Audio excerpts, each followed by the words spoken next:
पाहणार आहोत त्याची सुरुवात करूया हेडलाईन्सने। हेडलाईन्स प्रायोजक राम बंधू आचार, आपला टेस्ट पार्टनर।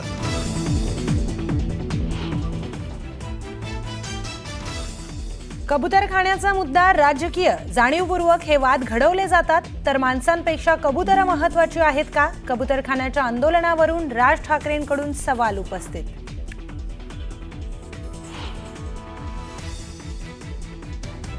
सरकार नको तिथे भीती दाखवतं, अर्बन नक्षलपेक्षा इथे शिस्त लावली पाहिजे।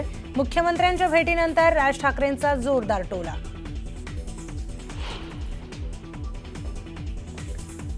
रस्ता बनवणं हा आपल्याकडे धंदा, नवे रस्ते बांधण्यासाठी पुन्हा कंत्राटं काढले जातात। मुंबईतील खराब रस्त्यांच्या मुद्द्यावर राज ठाकरेंचा सरकारला टोला। मुख्यमंत्री आणि राजनाथ सिंहांचा उद्धव ठाकरेंना फोन। उपराष्ट्रपती पद निवडणुकी संदर्भामध्ये सर्वपक्षीय बैठकीसंदर्भात चर्चा।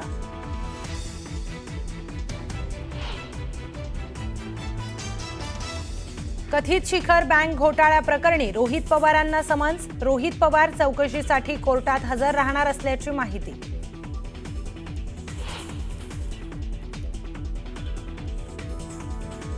सांगलीतील कृष्णा नदीने इशारा पातळी ओलांडली। नदीची ड्रोनच्या माध्यमातून टिपलेली विहंगम दृश्य कॅमेऱ्यात कैद।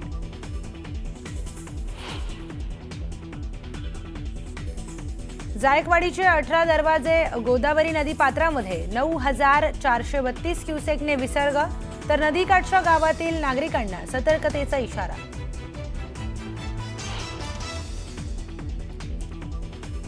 नाशिकमध्ये गोदावरी नदीने ओलांडली धोक्याची पातळी। शहर आणि आसपासच्या भागात पूरस्थिती।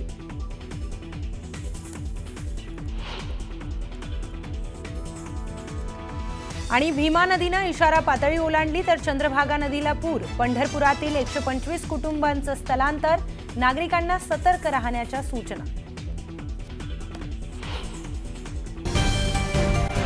पंढरपुरातनं बघूयात, भीमा नदीनं तिथे इशारा पातळी ओलांडलेली होती आणि भीमा नदीच्या वाढत्या प्रवाहामुळे व्यास नारायण झोपडपट्टी अंबिकानगर इथल्या परिसरातील घरांमध्ये पाणी शिरायला सुरुवात झाली। सध्या पंढरपुरात 125 कुटुंबियांचं स्थलांतरण करण्यात आलेलं आहे। अशा परिस्थितीत आणखी 2.25 लाखांचा विसर्ग पंढरपुरामध्ये होतोय, त्यामुळे भीमेच्या पाणी पातळीत मोठी वाढ होईल आणि वाहत्या प्रवाहामुळे संतपेठ परिसरातील सखल भागात अधिक पाणी शिरणार आहे। आज दिवसभरात गोपाळपूर इथल्या पुलावरती देखील पाणी येण्याची शक्यता आहे। मागील 3 दिवसांपासून सुरू असलेल्या मुसळधार पावसाचा शहापूर तालुक्याला फटका बसलाय। धरणांच्या पाणी पातळीत वाढ झाल्यामुळे नदी नाले तुडुंब भरून वाहू लागलेत, त्यामुळे भातसा धरणाचे 5 दरवाजे उघडण्यात आलेत। पुलावरती जाण्यास नागरिकांना मज्जाव करण्यात आलाय। साताऱ्याच्या कोयना धरण परिसरात सुद्धा पावसाचा जोर कमी झालाय। कोयना धरणातून पाण्याचा विसर्ग त्यामुळे कमी करण्यात आलाय। सध्या कोयना धरणातून 82,100 क्युसेक पाण्याचा विसर्ग सुरू आहे।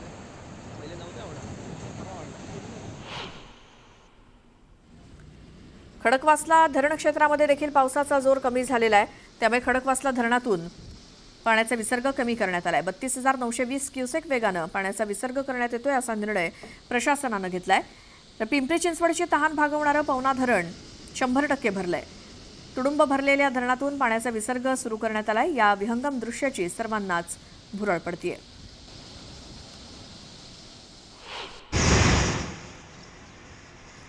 उजनी धरणातून भीमा नदी पात्रात 1,30,000 क्युसेक इतका पाण्याचा विसर्ग करण्यात आलाय। पुणे आणि मावळ परिसरात झालेल्या मुसळधार पावसानं उजनी धरणातील पाणीसाठ्यात वाढ झाली आहे। साखळी क्षेत्रातील धरणातील पाणी नदीपात्रात सोडल्यामुळे भीमा नदीत मोठ्या प्रमाणात पाणी येत आहे। तर छत्रपती संभाजीनगरमधील जायकवाडी धरणातून विसर्ग करण्यात येतोय। धरणातील पाण्याचा साठा 95.16% पोहोचलाय, त्यामुळे धरणातून यंदा दुसऱ्यांदा पाण्याचा विसर्ग करण्यात आलाय। तर जायकवाडी धरणाचे एकूण 18 दरवाजे प्रत्येकी अर्ध्या फुटानं उघडण्यात आले।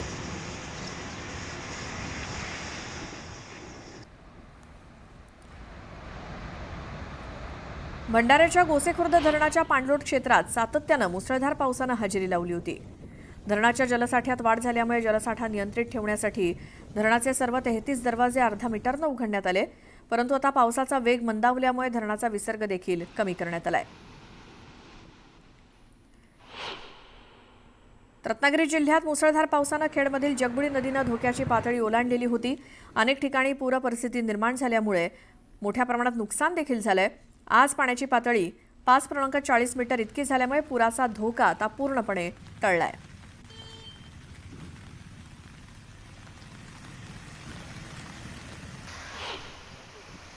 चाळीस गावातील कोतगाव धरण 100% भरलं. डोंगरी नदीवरील दोन्ही धरणं भरल्यामुळे पुराची शक्यता वर्तवण्यात येते. मन्याड धरणानं देखील यापूर्वीच 100 गाठली, त्यामुळे नागरिकांना सतर्कतेच्या सूचना देण्यात आल्या आहेत. तर दुसरीकडे उजनी धरणाच्या पाणी पातळीत वाढ झाल्यामुळे विसर्ग वाढवण्यात आलाय, त्यामुळे नदीकाठच्या नागरिकांना सतर्क राहत खबरदारी घेण्याच्या सूचना देण्यात आल्या आहेत.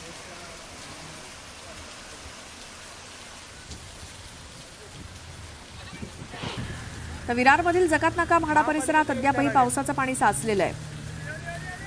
पाणी ओसरलं नसल्यामुळे नागरिकांना नाईलाजानं ट्रॅक्टरनं प्रवास करावा लागतोय, त्यामुळे पालिका प्रशासनाविरोधात नागरिकांनी संताप व्यक्त केला.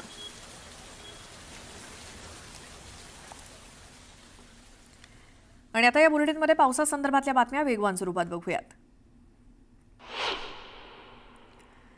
रत्नागिरी जिल्ह्यातल्या चिपळूणमध्ये झालेल्या मुसळधार पावसाचा मोठा फटका बसलेला आहे. मुसळधार पावसामुळे चिपळूणला पुराचा विळखा बसलाय. पूर्ण गाव पुराच्या पाण्यात गेलंय.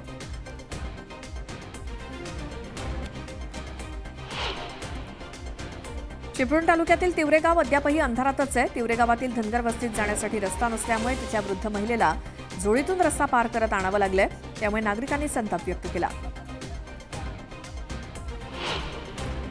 गुहागर तालुक्यातील शिर गावातील रस्त्यांना मोठमोठे तडे गेल्यामुळे नागरिकांमध्ये भीतीचं वातावरण आहे. पावसाचा जोर कायम राहिल्यास लोकवस्तीला देखील याचा फटका बसण्याची भीती आहे. मुसळधार पावसामुळे काल धोक्याच्या पातळीवर असलेल्या जगबुडी नदीची पाणी पातळी आज स्थिरावली आहे. पाणी पातळी 5.40 मीटर इतकी झाल्यामुळे पुराचा धोका पूर्णपणे टळला आहे. ग्रामीण भागात अद्यापही पावसाचा जोर कायम असल्यामुळे नागरिकांना सतर्कतेचा इशारा दिलाय. कोल्हापुरातील कासारी नदीच्या पुरामुळे हजारो हेक्टरवरची शेती पाण्याखाली गेली आहे. नदीनं रौद्र रूप धारण केल्यामुळे मोठ्या प्रमाणात नागरिकांचं नुकसान झालंय. कोल्हापुरात झालेल्या मुसळधार पावसामुळे अलमट्टी धरणाच्या पाणी पातळीत वाढ झाली. अलमट्टी धरणातून तब्बल 2.5 लाख क्युसेक वेगानं पाण्याचा विसर्ग सुरू आहे. कोल्हापुराला पुराच्या पाण्याचा विळखा बसलाय, त्याचाच फटका दूध उत्पादक शेतकऱ्यांना देखील बसताना दिसतोय. सर्वच रस्ते पुरामुळे बंद झाल्यामुळे आता लाखो लिटर दूध संकलन रखडलंय. तर बरकी परिसरातील नागरिकांनी पुराच्या पाण्यातनं दूध पोहोचवलं. पंढरपुरात चंद्रभागा नदीनं रौद्र रूप धारण केलंय. 1,21,000 क्युसेक वेगानं नदीपात्रात पाण्याचा विसर्ग सुरू आहे. नदीचं रौद्र रूप सध्या बघायला मिळतंय. हे रूप ड्रोनच्या माध्यमातून कैद करण्यात आलंय. गडचिरोली जिल्ह्यातील 3 राज्यांना जोडणाऱ्या राष्ट्रीय महामार्गावरती सोनमपल्ली गावात असलेल्या मोठ्या नाल्यावरती इंद्रावती नदीच्या पुराचं पाणी आलंय, त्यामुळे मागील 2 दिवसांपासून या मार्गावरची वाहतूक पूर्णपणे ठप्प झाली आहे. मावळातील पवना धरण 100% भरलंय. पाण्यानं तुडुंब भरलेलं धरण आणि धरणातनं होणारा पाण्याचा विसर्ग याची सर्वांनाच भुरळ पडली आहे. दीपक घोटकुले यांनी ड्रोनच्या सहाय्यानं ही विहंगम दृश्य टिपली आहेत. लोणावळ्यात झालेल्या मुसळधार पावसासोबतच जोरदार वाऱ्यामुळे पीडीसीसी बँकेसमोर झाड उन्मळून पडलंय. झाड कोसळल्यामुळे वाहतूक देखील काही काळ ठप्प झाली होती.